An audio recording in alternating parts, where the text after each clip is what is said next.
بنا کر کے تین لوگ کہیں جا رہے تھے.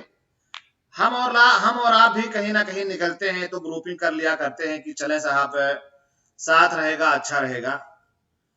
تو وہ تین لوگ نکلے کہیں جا رہے تھے تو راستے میں نا طوفان سا آ گیا. اب اگر کہیں بارش ہونے لگے کہیں طوفان آ جائے تو آپ چل رہے ہوتے ہیں تو اگر سیف جگہ میں تو وہیں بیٹھے رہتے ہیں, اور اگر یوں ہی چل رہے ہوتے ہیں صحرا میں ہیں یا پیدل چل رہے ہیں تو آپ کہیں نہ کہیں چھپ کر کے اپنے آپ کو بچاتے ہیں تاکہ بھیگ نہ جائیں, تاکہ یہ آندھی آپ کو نقصان نہ پہنچا دیں. اسی طریقے سے تین لوگ نکلے, وہ جا رہے تھے اور راستے میں ایک غار کے اندر انہوں نے جا کر کے پناہ لی. جب اس غار کے اندر انہوں نے پناہ لی تو اچانک اوپر سے ایک چٹان کھسکا اور آ کر کے اس نے غار کا دروازہ بند کر لیا.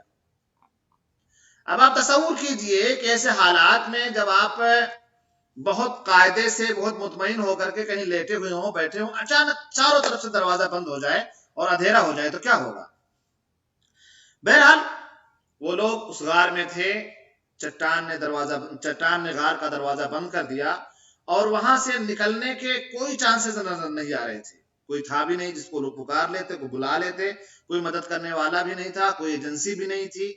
صرف اور صرف ان کو اس وقت اللہ تبارک و تعالیٰ کی یاد آئی اور ان لوگوں نے کہا کہ دیکھیے اس غار سے ہمیں اللہ تبارک و تعالیٰ کے علاوہ کوئی بچا نہیں سکتا ہے. گریہ ازاری کر کے کوئی فائدہ نہیں ہے, رونے رلانے سے کوئی فائدہ نہیں ہے, صرف اللہ تبارک و تعالیٰ کی ذات ہے جو ہمیں یہاں سے بچا سکتی ہے. تو ایسا کرو کہ آپ کے جو اعمال ہیں, جو نیک اعمال ہیں, ان کو اللہ تبارک و تعالیٰ کی بارگاہ میں رکھو اور اس کو رکھ کر کے اللہ تبارک و تعالیٰ سے دعا کرو اور کہو کہ اللہ تبارک و تعالیٰ میں نے کام محض تیری رضا کے لیے کی تھی, تیری خوشنودی کے لیے کی تھی, اور آج ہم اس وقت مصیبت میں ہیں, پریشانی میں ہیں. پروردگارہ تو جانتا ہے کہ ہم تیرے علاوہ کسی کو پکارنے والے نہیں ہیں, اور ہم یہ بھی جانتے ہیں کہ یہاں اس مصیبت اور پریشانی کے عالم میں ہمیں تیرے علاوہ کوئی بچا بھی نہیں سکتا ہے. بہرحال اتفاق رائے سے ان لوگوں نے اپنے نیک اعمال اللہ تبارک و تعالیٰ کی بارگاہ میں پیش کر کے دعائیں کرنا شروع کی. اس میں ایک شخص تھا پہلا, اس نے کہا کہ اللہ تبارک و تعالیٰ تو جانتا ہے کہ میرے بوڑھے ماں باپ ہیں اور میں ان کی بڑی خدمت کرتا تھا, بہت خدمت کرتا تھا, یہ تو جانتا ہے, اور ان کی خدمت میں صرف تیری رضا کے لیے کیا تھا, صرف تیری رضا کے لیے کرتا تھا کہ تیری خوشنودی مجھے حاصل ہو جائے. اور میری عادت یہ تھی کہ جب میں بکریاں چرا کر کے آتا تھا تو دودھ دھوتا تھا اور دھونے کے بعد میں اپنے ماں باپ کی خدمت میں پیش کر دیا کرتا تھا. ایک دفعہ ایسا ہوا کہ لوٹتے ہوئے مجھے تاخیر ہو گئی. تاخیر اتنی ہو گئی کہ جب میں لوٹا تو میرے ماں باپ سو چکے تھے. جب میں دودھ دھو کر لے کر کے آیا تو دیکھا کہ وہ سوئے ہوئے ہیں, لیکن دوسری طرف جو عالم تھا یہ تھا کہ میرے جو چھوٹے چھوٹے بچے تھے وہ بھوک سے بلک رہے تھے, رو رہے تھے. لیکن میری چونکہ عادت تھی کہ میں سب سے پہلے اپنے والدین کو پلاتا تھا, پھر میں اپنے بچوں کو پلاتا تھا. اب میرے والدین سو چکے ہیں تو ان کو جگایا بھی نہیں کہ ان کے نیند میں خلل نہ واقع ہو جائے, اور نہ ہی اپنے بچوں کو پلایا. یعنی محبت غالب نہیں آئی, بلکہ میں نے ایک نمبر پہ اپنے ماں باپ کو ہی رکھا. پروردگارہ تو جانتا ہے یہ بات. جب وہ صبح بیدار ہوئے تو میں نے ان کو دودھ پلایا. میرے بچے رات بھر رو رو کر کے سو گئے, میں نے انہیں دودھ نہیں پلایا. اے اللہ تبارک و تعالیٰ, آج ہم اس مصیبت اور پریشانی میں ہیں, پروردگارہ تو ہمیں اس مصیبت سے نجات دلا دے. اتنا کہنا تھا کہ چٹان تھوڑی سی کھسکی اور روشنی اس کے اندر آنے لگی غار کے اندر, لیکن اتنا نہیں کہ لوگ اس سے نکل سکیں. بس روشنی کی کرن تھوڑی سی نظر آئی, خوشی ہوئی ان کو بھی. اب دوسرے آدمی نے کہا کہ اے اللہ تبارک و تعالیٰ تو جانتا ہے کہ میری ایک چچیری بہن تھی اور میں اس بہن کو کسی بھی طریقے سے حاصل کرنا چاہتا تھا. حسین و جمیل تھی, میں اس کو چاہتا تھا, میں اس کو کسی بھی طریقے سے حاصل کرنا چاہتا تھا لیکن وہ میرے ہاتھ نہیں آ رہی تھی۔ ایک بار ایسا ہوا کہ وہ کچھ پریشانی میں مبتلا ہو گئی، اسے کچھ پیسوں کی ضرورت تھی تو میرے پاس آئی اور اس نے آ کر کے کہا مجھے پیسوں کی ضرورت ہے، مجھے میری کچھ مدد کرو۔ تو کہا کہ میں نے اس کو 120 دینار دی، اور یہ 120 دینار دینے کے وقت میں نے اس سے کہا کہ دیکھو میں 120 دینار تمہیں شرط پہ دوں گا کہ تم اپنے آپ کو میرے لیے خالی کرو گی، یعنی کنایہ یہ ہے کہ میں تمہارے ساتھ وقت گزاروں گا، کنایہ یہ ہے کہ میں تم سے زنا کرنا چاہتا ہوں۔ مرتی کیا نہ کرتی، اس نے پیسے لے لیے، اور جب وقت قریب آیا تو وہ آئی، اور جب ہم خلوت میں ہوئے تو اس عورت نے کہا کہ یہ تیرے لیے حلال نہیں ہے، نکاح کے بعد ہی تیرے لیے حلال ہو سکتا ہے ورنہ یہ تو حرام ہے۔ مجھے اللہ کا خوف اس نے دلایا کہ اللہ تعالیٰ سے ڈر جا، یہ چیز حرام ہے، اللہ تبارک و تعالیٰ اس سے ناراض ہوگا، اور اس وقت میرے سمجھ میں بات آ گئی، باوجود اس کے کہ میں اس کو چاہتا تھا، میں اس کو حاصل کرنا چاہتا تھا، اور وہ بالکل میرے قابو میں تھی، میں اس سے جو چاہتا تھا کر سکتا تھا، لیکن اللہ تبارک و تعالیٰ تو جانتا ہے کہ میں نے اس وقت اس سے خوف کھایا۔ میں خوف کھانے کے بعد اس کو چھوڑ دیا، اللہ تبارک و تعالیٰ تو یہ جانتا ہے، اور میں نے وہ دینار بھی نہیں لیے اس سے۔ اے اللہ تبارک و تعالیٰ، آج اس مصیبت اور پریشانی میں ہم ہیں، ہمیں اس مصیبت سے نکال دے تو۔ چٹان تھوڑی سی اور سی کھسکی، لیکن اتنی نہیں کھسکی کہ لوگ وہاں سے نکل سکیں۔ تیسرا شخص تھا اور اس نے کہا کہ اللہ تبارک و تعالی ہمارے پاس کچھ مزدور کام کیا کرتے تھے، میں ان کی مزدوری دے دیا کرتا تھا، وہ مزدوری لے کر کے چلے جایا کرتے تھے، لیکن ان مزدوروں میں ایک مزدور ایسا تھا جس نے اپنی مزدوری میرے پاس چھوڑ دی۔ اب جب وہ مزدوری میرے پاس انہوں نے چھوڑ دی اور چلا گیا، نہیں لے کر کے گیا، تو وہ جو اماؤنٹ تھا اس کو میں نے بزنس میں لگا دیا، اور اس سے گائے، بکری اور اونٹ اور ریوڑ میں تبدیل ہو گئے، غلام آ گئے، میں نے اس سے خرید لیا۔ ایک بار وہ میرے پاس آیا اور اس نے کہا کہ میری مزدوری آپ کے پاس رہے گی، یہ تو آپ مجھے دے دیجیے۔ تو اس آدمی نے کہا کہ میں نے اس سے کہا کہ یہ جو ریوڑ دکھ رہے ہیں پورے گائے اور بکریاں اور اونٹ اور یہ غلام جتنے بھی ہیں سب تمہاری پراپرٹی ہے، تمہارا ہے، تم سے لے جاؤ۔ تو اس نے کہا کہ میں اپنی مزدوری مانگ رہا ہوں، آپ مجھ سے مذاق کر رہے ہیں۔ اس نے کہا کہ نہیں، میں بالکل میں مذاق نہیں کر رہا ہوں تم سے، بلکہ یہ یقیناً تمہارے ہیں، آپ انہیں لے جاؤ۔ اور وہ شخص پورا سب کچھ لے کر کے چلا گیا۔ اے اللہ تبارک و تعالیٰ، تو جانتا ہے کہ میں نے کام کسی کو دکھاوے کے لیے نہیں کیا تھا، پروردگارہ یہ کام تو میں نے تیری رضا کے لیے کیا تھا، اور آج میں اس مصیبت اور پریشانی میں ہے، پروردگارہ ہمیں اس مصیبت سے تو نکال دے۔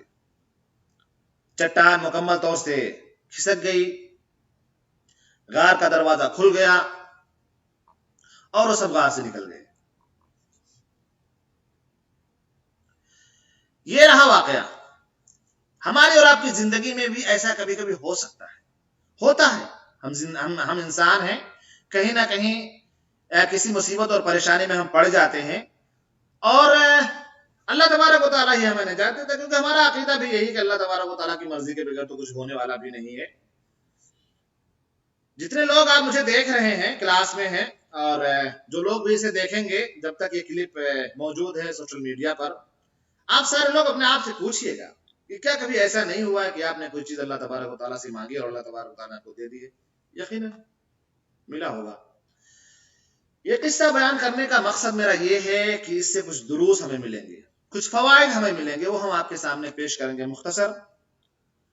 سب سے پہلا فائدہ اس کا یہ ہے میرے بھائیوں اور دوستوں کہ اللہ کے رسول صلی اللہ علیہ وسلم نے ارشاد فرمایا ہے، احفظ اللہ احفظک، احفظ اللہ یحفظک تجدہ تجاہک، کہ اللہ تبارک و تعالیٰ کو تم یاد رکھو، اللہ تبارک و تعالیٰ تمہیں یاد رکھے گا۔ اللہ تبارک و تعالیٰ کو تم یاد رکھو، اس کو تم جب بھی مصیبت اور پریشانی میں پڑو گے اپنے پاس پاؤ گے، اپنے سامنے پاؤ گے۔ اب یہ اللہ تعالیٰ کی حفاظت کرنے کا کیا مطلب ہے؟ اللہ تعالیٰ کی حفاظت کرنے کا مطلب کیا ہے؟ ہم اور آپ ایک جیسے کمزور انسان اللہ تبارک و تعالیٰ کی حفاظت کیا کرے گا؟ اللہ تبارک و تعالیٰ کی مرضی کے بغیر تو کوئی پتا بھی نہیں ہلتا ہے، تو اللہ تبارک و تعالیٰ کی مرضی کے بغیر کیسے یہ کام ہو سکتا ہے؟ تو اللہ تعالیٰ کی حفاظت ہم لوگ کیا کریں گے؟ احفظ اللہ یحفظک تجدہ تجاہ، اللہ تبارک و تعالیٰ کی حفاظت کرے، اللہ تبارک و تعالیٰ آپ کی حفاظت کرے گا اور اس کو تم اپنے سامنے پاؤ گے۔ یہی ہے یہ مصیبت، یہ پریشانی، جہاں سارے راستے، سارے دروازے بند ہو جاتے ہیں، کوئی آپ کی پکار کو سن بھی نہیں سکتا ہے، وہاں اللہ تبارک و تعالیٰ آپ کی پکار کو سنتا ہے۔ یہ ہے اللہ تبارک و تعالیٰ کو آپ جب خوشحالی میں یاد رکھیں گے، آپ جب خوشیوں میں یاد رکھیں گے، تو اللہ تبارک و تعالیٰ آپ کو پریشانیوں میں یاد رکھے گا۔ مجھے یاد آتا ہے ایک واقعہ کہ ایک شخص، دمشق کی بات ہے کہ وہاں پہ ایک شخص گھوڑا گاڑی چلایا کرتا تھا اور وہ کسی طریقے سے اپنا گزر بسر کرتا تھا۔ ایک بار وہ کسی مصیبت اور پریشانی میں یوں پڑ گیا کہ جو سوار بیٹھا ہوا تھا پیچھے، اس نے اسے راستہ بھٹکا دیا اور کہا کہ یہ راستہ جس پہ تم جا رہے ہو لمبا ہے، یہ شارٹ کٹ کا راستہ ہے، تم یہاں سے چلو۔ اور جب وہ چلا وہاں پہ تو چلتے چلتے اچانک وہ وادی میں پہنچ گیا اور دیکھ رہا ہے کہ وادی میں لاشیں پڑی ہوئی ہیں، سر کٹا پڑا ہوا ہے، پاؤں بکھرے ہوئے ہیں، یعنی ڈیڈ باڈیاں پڑی ہوئی ہیں چاروں طرف۔ اور اچانک جو سوار پیچھے بیٹھا ہوا تھا وہ اس خچر سے اتر جاتا ہے اور کہتا ہے کہ تم اترو، ہم تمہیں قتل کریں گے۔ اس آدمی نے کہا کہ جناب یہ کیا کرنے جا رہے ہو آپ؟ میں اچھا خاصا آپ کو آپ کی منزل پر لے کر کے جا رہا ہوں اور آپ ہیں کہ آپ میرے قتل کے پیچھے پڑے ہوئے ہیں۔ تو اس نے کہا کہ نہیں مجھے تمہیں قتل کرنا۔ اس نے کہا کہ دیکھیں بھائی، میں غریب قسم کا انسان ہوں، میں یہ خرچہ چلا کے اپنے بچوں کی پرورش و پرداخت کرتا ہوں، ان کے پیٹ پالتا ہوں، آپ کو کیا پڑ گیا؟ مجھے کیوں قتل کریں گے؟ یہ خچر لے لو، میرے پاس جو پیسے ہیں وہ لے لو، مجھے چھوڑ دو بھائی۔ اس نے کہا کہ نہیں یہ دیکھو مسئلہ میرا یہ نہیں ہے کہ میں تمہیں پیسوں کی وجہ سے قتل کرنا ہوں، میری عادت ہے، یہ میں سیریل کلر ہوں، میں تمہیں ماروں گا۔ اب اس آدمی نے کہا کہ اچھا ایک کام کریں، مجھے مار دیں آپ، لیکن مجھے 2 رکعت نماز پڑھ لینے دیں۔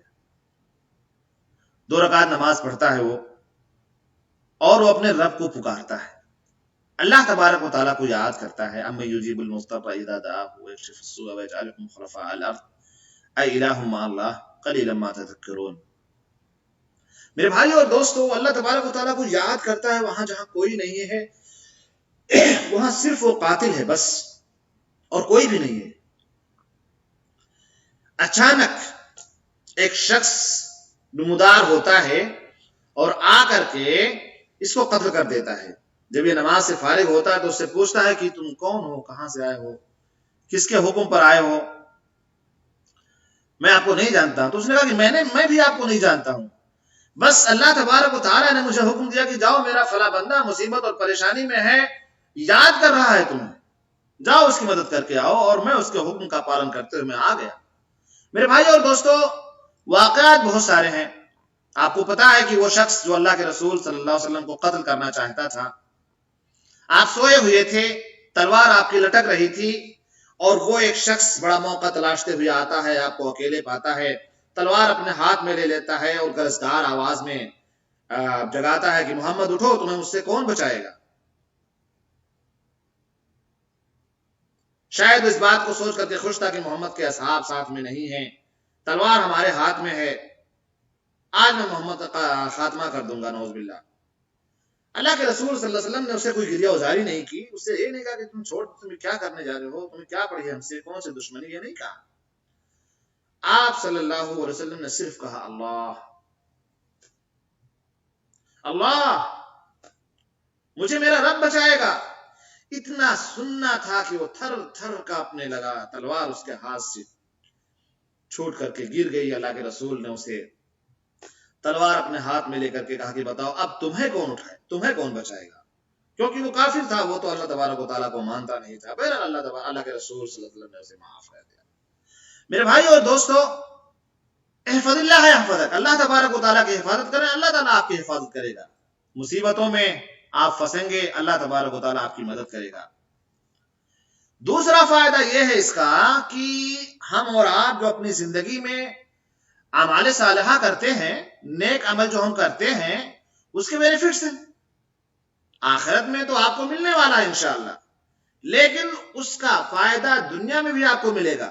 یہ حدیث ہمیں یہ بتلاتی ہے کہ آپ کے جو اعمال صالحہ ہیں، جب کہیں مصیبت اور پریشانی میں پھنس جایا کریں تو اس کو بھی اللہ تبارک و تعالیٰ کی بارگاہ میں رکھیں اور کہیں کہ اللہ تبارک و تعالیٰ یہ سب کچھ میں تیرے لیے کرتا تھا، آج میں مصیبت میں ہوں، میں پریشانی میں ہوں، مجھے یقین ہے، میرا عقیدہ ہے کہ تیرے علاوہ تو مجھے کوئی بچا بھی نہیں سکتا ہے، لیکن میں یہ اعمال تیری رضا کے لیے کیے تھے، تیری خوشنودی کے لیے کیے تھے، اے اللہ تبارک و تعالیٰ ہمیں تو معاف کر دے، ہم اس مصیبت سے نکلیں گے، ہم پھر نیک عمل کریں گے، ہم تیرے علاوہ تو کسی کو پوچھتے بھی نہیں ہیں، ہم تیرے علاوہ تو ہم کسی سے مدد بھی نہیں مانگتے ہیں، آج بھی ہم پریشانی میں ہیں، آج بھی ہم مصیبت میں، اللہ تبارک و تعالیٰ